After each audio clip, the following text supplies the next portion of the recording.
Hello friend, one of the greatest early church leaders by the name St. Augustine once said, "It was pride that changed angels into devils. It is humility that makes men into angels." But then, what does it take to humble a proud man or a woman? Does God ever force us to humility? Let's find out in today's episode of Loving Beyond. My name is Gideon Mumo. Welcome.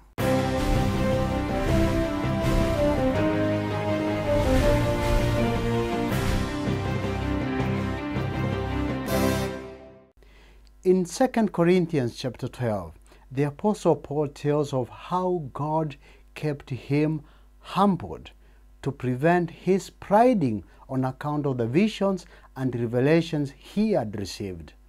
God used a thorn in the flesh to humble this great evangelist. The Bible does not say exactly what Paul's thorn in the flesh was, but whatever it was, God designed it and used it to keep him humbled. 3 times Paul pleaded with God to take the thorn away, but instead of taking the thorn away, God gave Paul grace to live with it. Why? So that he would be humbled. My question is, when is pride so rife and so real in our lives such that God must use a painful thorn to humble us?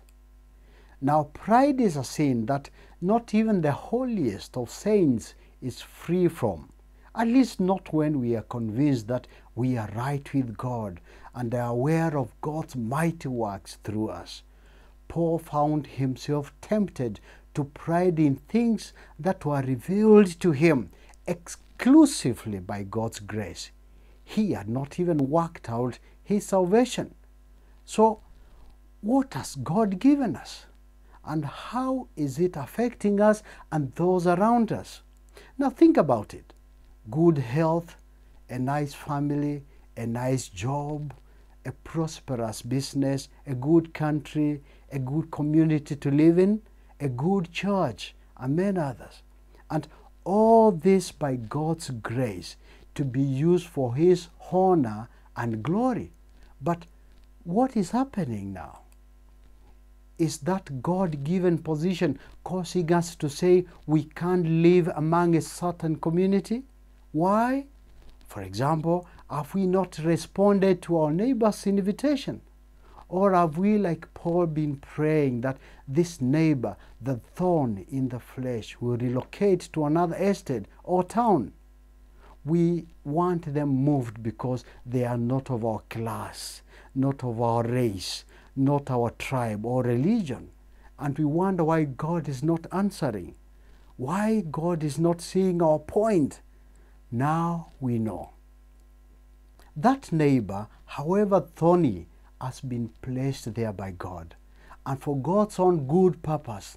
Like Paul's thorn in the flesh, the neighbor may be there so that I will be humbled, so humbled that I'll stop seeing them as a problem. I'd stop praying for their relocation.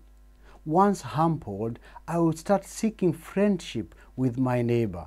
I will start seeing my neighbor as God-given and a golden opportunity for me to share the love of Jesus Christ. Once humbled, I will start to thank God for bringing my neighbor to my country, to my town, to my neighborhood. Once humbled, I will start to thank God for my neighbor. Once a thorn in the flesh, but now a happy thorn in the flesh that has cured my soul of spiritual pride. So help me God. Amen. My name is Gideon Mumo. Thanks for logging in.